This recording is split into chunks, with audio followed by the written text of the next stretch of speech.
Iya kan Pak? Rezekinya gelap. Jadi anak muda nggak tertarik. Rezekinya gelap. Itu.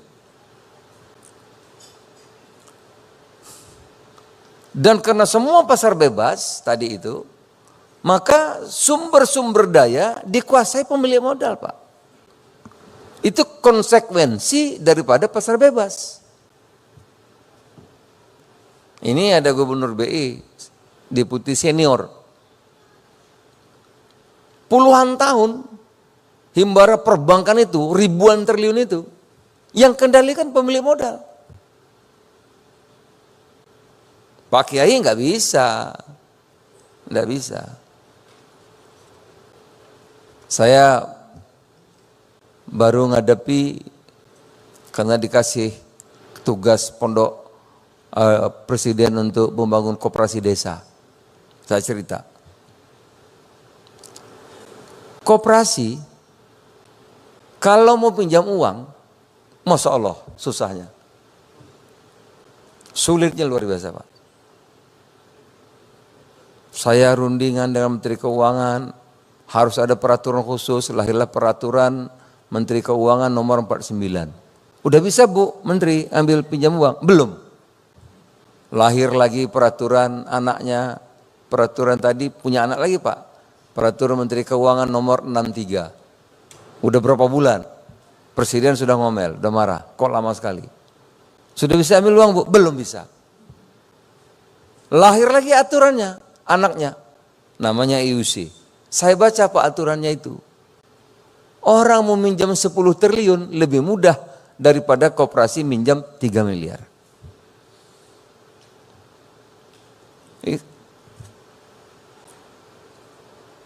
Jadi duit yang begitu banyak di perbankan itu dikendalikan, dipakai, dikembangkan oleh kira-kira 50 perusahaan, 20 grup saja. Saya udah cek, saya bisa bertanggung jawabin omongan saya. Saya tanya Menteri BUMN, saya tanya Wakil Menteri BUMN, saya tanya perbankan Himbara. Jadi pesantren berapa? Koperasi berapa? Waduh Pak, 0, jangan-jangan.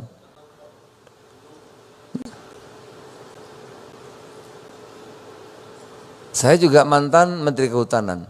Waktu saya Menteri Kehutanan, kalau orang dari kampung, rakyat kita mau bikin kebun sawit 1 hektar, minta pelepasan kawasan hutan, lebih mudah saya ngurus 100.000 hektar ketimbang 1 hektar.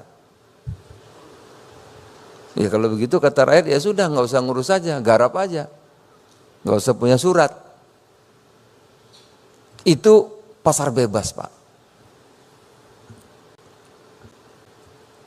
Memang masih kita maju-maju sekali lagi. Tapi ketimpangan juga jauh. Nah, Bapak-Bapak Ibu sekalian, itulah yang ingin dibalik oleh Bapak Presiden Pak Prabowo.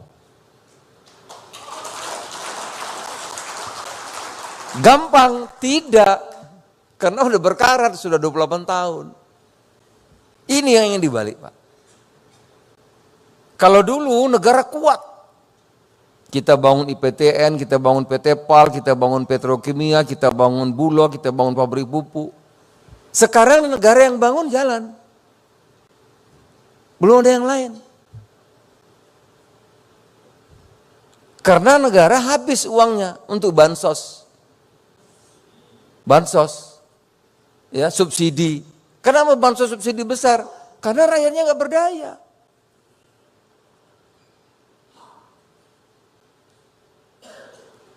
Intinya pemberdayaan tidak ada, kurang. Karena ekonomi dikuasai tadi pemilik modal. Maka Bapak-Bapak Ibu sekalian, lahirlah namanya Danantara. Nah, ini maksudnya saya jelaskan ini biar kita backgroundnya, filosofinya mengerti, paham.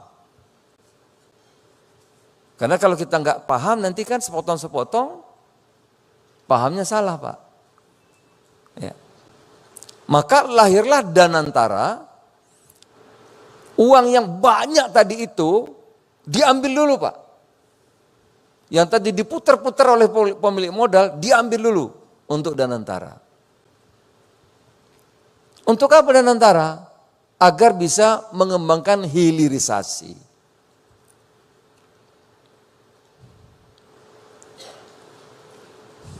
India sudah bisa bikin kapal induk, ya kan? Tiongkok teknologinya udah luar biasa.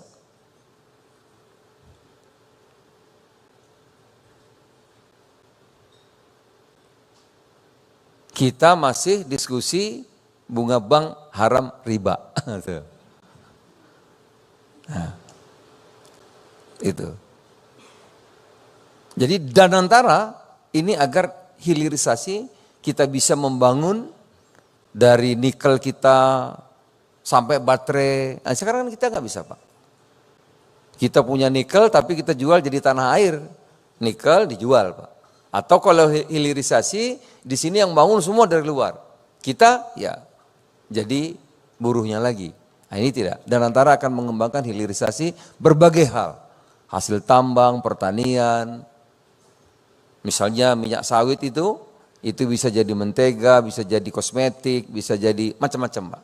Bisa jadi biofuel ya. Jadi kita nanti insya Allah tidak akan impor solar lagi.